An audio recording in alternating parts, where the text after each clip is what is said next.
இன்னைக்கு சூப்பரான ரெசிபி தான் பார்க்க போகிறோம். குக் வித் கோமாளில் செஞ்ச எரிஷேரி. இந்த ரெசிபி ரொம்பவே சூப்பராக இருக்கும். இதை ட்ரை பண்ணி பாருங்கள். இந்த வீடியோ பிடிச்சிருந்தா ஆர்த்தி சமையலுக்கு சப்ஸ்கிரைப் பண்ணிவிட்டு பாருங்கள். வாங்க எப்படி செய்யறதுன்னு பார்ப்போமா. ஃபஸ்ட்டு குக்கரில் பாசிப்பயிறு ஒரு அரை கப் அளவுக்கு எடுத்துக்கோங்க.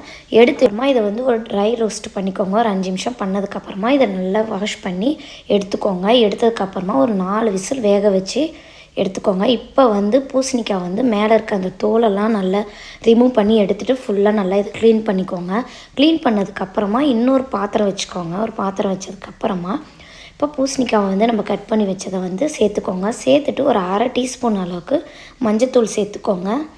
சேர்த்ததுக்கப்புறமா தேவையான அளவுக்கு உப்பு சேர்த்துக்கோங்க. உப்பு சேர்த்ததுக்கப்புறமா மிளகுத்தூள் ஒரு டீஸ்பூன் அளவுக்கு உங்களுக்கு எவ்வளோ தேவையோ சேர்த்துட்டு ஒரு அரை கிளாஸ் அளவுக்கு தண்ணி சேர்த்துக்கோங்க. தண்ணி சேர்த்துட்டு ஒரு 10லேருந்து 15 நிமிஷம் இதை நல்லா வேக வச்சு எடுத்துக்கோங்க. இங்கே பாருங்கள் நல்லா வெந்துடுச்சு. இப்போ வெந்ததுக்கப்புறமா இதில் நான் தேங்காயும் பச்சை மிளகா கசகசா சேர்த்து அரைச்சி வச்சுருக்கேன். அதையும் இது கூட சேர்த்துட்டு நல்லா சேர்த்துக்கோங்க. இப்போ பாசிப்பயிறு வேக வச்சதே இதில் சேர்த்துக்கோங்க.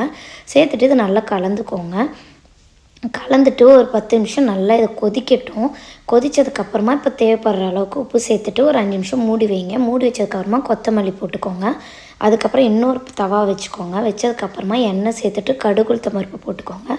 காஞ்ச மிளகா உங்களுக்கு தேவையான அளவுக்கு காஞ்ச மிளகா சேர்த்துக்கோங்க. பெருங்காயத்தூள் ஒரு அரை டீஸ்பூன் அளவுக்கு பெருங்காயத்தூள் சேர்த்துக்கோங்க. சேர்த்ததுக்கப்புறமா இப்போ கருவேப்பிலை ஒரு கொத்து சேர்த்துக்கோங்க.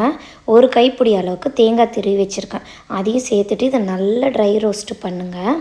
நல்லா கோல்டன் கலரில் ஆகணும். இந்த மாதிரி ஆனதுக்கப்புறமா இப்போ நம்ம வேக வச்சது கூட இது கூட சேர்த்துக்கோங்க. ரொம்பவே இது சூப்பராக இருக்கும். இந்த வீடியோ பிடிச்சிருந்தனா லைக் பண்ணுங்கள், ஷேர் பண்ணுங்கள், கமெண்ட் பண்ணுங்கள். ஆர்த்தி சமையலுக்கு சப்ஸ்கிரைப் பண்ணிக்கோங்க.